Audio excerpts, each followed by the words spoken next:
அஸ்ஸலாமு அலைக்கும் வரஹ்மத்துல்லாஹி பரகாத்துஹு. உஸ்வத்துன் ஹஸனா இஸ்லாமிய மகளிர் கல்லூரியில் பேராசிரியாக பணிபுரியக்கூடிய ஆலிமா முர்ஷிதா உங்களுடன் 5 நிமிட மதரசாவில் இருந்து ஒரு சிறிய தகவலை பகிர்ந்து கொள்கிறேன். ஆரம்பமாக இஸ்லாமிய வரலாறு. அஸ்ஹாபுல் கரியா ஊர்வாசிகள்.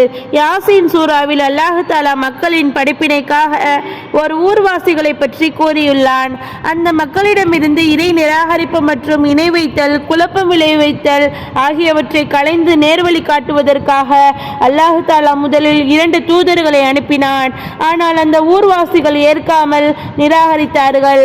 அல்லாஹ் தஆலா இன்னொரு தூதரை அனுப்பினான். 3 இறை தூதர்களும் அந்த ஊர்வாசிகளிடம் நாங்கள் அல்லாஹ்வின் தூதர்களே என நம்பிக்கையை ஏற்படுத்தினர். ஆனாலும் அந்த மக்கள் ஏற்க மறுத்து நையாண்டி பேசினர், மேலும் கொலை மிரட்டலும் விடுத்தனர். இந்நிலையில் ஒரு மனிதர் அந்த ஊரின் கடைக்கோடியிலிருந்து விரைந்து வந்து, என் சமூகத்தவரே, உங்களுக்கு நேர்வழி காட்டும் இத்தூதர்களை பின்பற்றுங்கள். நான் அந்த அல்லாஹ்வையே வணங்குகிறேன்.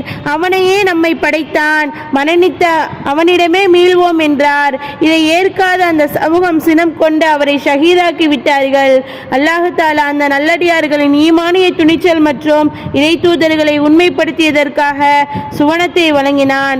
அந்த உன்னத இடத்தை பார்த்த அவர், அல்லாஹ்வின் இந்த அற்கொடைகளை என் சமூகத்தார் பார்க்க வேண்டும் என ஆதங்கப்பட்டார். பிறகு அந்த சமூகத்தாரின் அட்டூழியங்கள் வரம்பு மீறிய போது அல்லாஹ் வேதனையை இறக்கினான். அதிபயங்கரமான ஒரு ஓசை அந்த சமூகத்தாரை அழித்தது. இரண்டாவதாக அன்னலாரின் அற்புதம். வார்கோதுமையில் பரக்கத். நௌஃபல் இப்னு ஹாரிஸ் ரலியல்லாஹு அன்ஹு அவர்கள் திருமணம் சம்பந்தமாக நபி அவர்களிடம் உதவி வேண்டினார்கள். நபி அவர்களும் இவருக்கு ஒரு பெண்ணை திருமணம் செய்து வைத்தார்கள். மகர் கொடுப்பதற்காக முயற்சி செய்தோம். நௌஃபல் ரலியல்லாஹு அன்ஹு அவர்களிடம் ஒன்றுமில்லை. நபி அவர்கள் தமது இரும்பு கவசத்தை 2 சஹாபாக்களிடம் கொடுத்து அதை ஒரு யூதனிடம் அடகு வைத்து 85 கிலோ வார்கோதுமை வாங்கி வருமாறு கூறினார்கள். அவ்வாறே அவர்களும் வாங்கி வந்தார்கள். புது தம்பதியர் இருவரும் 6 மாதம் வரை இதையே சமைத்து புசித்தார்கள். பிறகு ஒரு நாள் அதை அளந்து பார்க்க ஆரம்பத்தில் இருந்த அளவே இப்போதும் இருந்தது. இவ்விஷயத்தை நபி அவர்களிடம் நௌஃபல் ரலியல்லாஹு அன்ஹு அவர்கள் கூற, நீர் அதை அளக்காமல் இருந்திருந்தால் காலமெல்லாம் அதிலிருந்தே சாப்பிட்டிருப்பீர் என நபி அவர்கள் பகர்ந்தார்கள். மூன்றாவதாக ஒரு ஃபர்லை பற்றி. சஜிதா திலாவத் செய்தல். நபி அவர்கள் எங்களின் நடுவே சஜிதாவுடைய அத்தியாயத்தை ஓதினால் சஜிதா செய்வார்கள். தரையில் தலை வைக்க சிலருக்கு இடம் கிடைக்காத அளவுக்கு நாங்களும் சஜிதா செய்வோம் என இப்னு உமர் ரலியல்லாஹு அன்ஹு அவர்கள் அறிவிக்கிறார்கள். குறிப்பு: சஜிதாவுடைய ஆயத்தை ஓதுபவரும் ஓதுவதை செவிசாய்த்து கேட்பவரும் சஜிதா செய்வது வாஜிபாகும். நான்காவதாக ஒரு சுன்னத்தை பற்றி. குழந்தை வேண்டி துவா செய்தல். குழந்தை இல்லாதவர்கள் இந்த துவாவை ஓதி வரவும். ரப்பி லா ததர்னி ஃபர்தவ் வ அன்த கைருல் வாரிசீன். பொருள்: என் இறைவா, நீ என்னை சந்ததி இல்லாமல் தனித்தவனாக விட்டுவிடாதே, நீயோ அனந்தரம் கொள்வோரில் மிகவும் மேலானவன். ஆமீன்.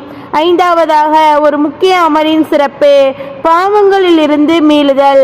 பகலில் பாவம் புரிந்தோரின் தௌபாவுக்காக இரவில் அல்லாஹ் தஆலா தனது கரத்தை நீட்டுவதாகவும், இரவில் பாவம் புரிந்தோரின் தௌபாவுக்காக பகலில் தனது கரத்தை நீட்டுவதாகவும் நபி அவர்கள் கூறினார்கள்.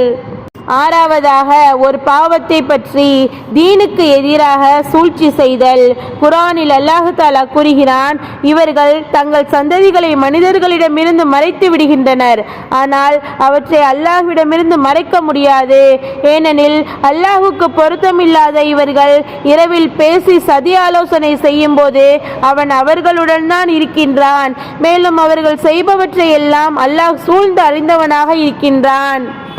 ஏழாவதாக உலகத்தை பற்றி. உலக வாழ்வு ஒரு வேடிக்கையே. குர்ஆனில் அல்லாஹ் தஆலா கூறுகிறான், நிச்சயமாக இவ்வுலக வாழ்க்கை வீண் விளையாட்டாகவும் வேடிக்கையாகவும் இருக்கிறது. ஆனால் நீங்கள் ஈமான் கொண்ட அல்லாஹுக்கு அஞ்சினால் அவன் உங்களுடைய கூலிகளை உங்களுக்கு அளிப்பான், அன்றியும் உங்களுடைய செல்வங்களை அவன் கேட்க மாட்டான். எட்டாவதாக மறுமையை பற்றி. நரகத்தின் மரம். முட்கள் நிறைந்த கள்ளி நரகத்தின் கசப்பான மரத்தின் ஒரு துளி உலகில் விழுந்துவிட்டால் அதன் கசப்பு தன்மையால் உலகத்தாரின் வாழ்வே சிரமத்திற்கு உள்ளாகிவிடும். அவ்வாறெனில் இதையே உணவாக உட்கொள்ளும் நரகவாசிகளின் நிலை எப்படி இருக்கும் என நபி அவர்கள் கூறினார்கள்.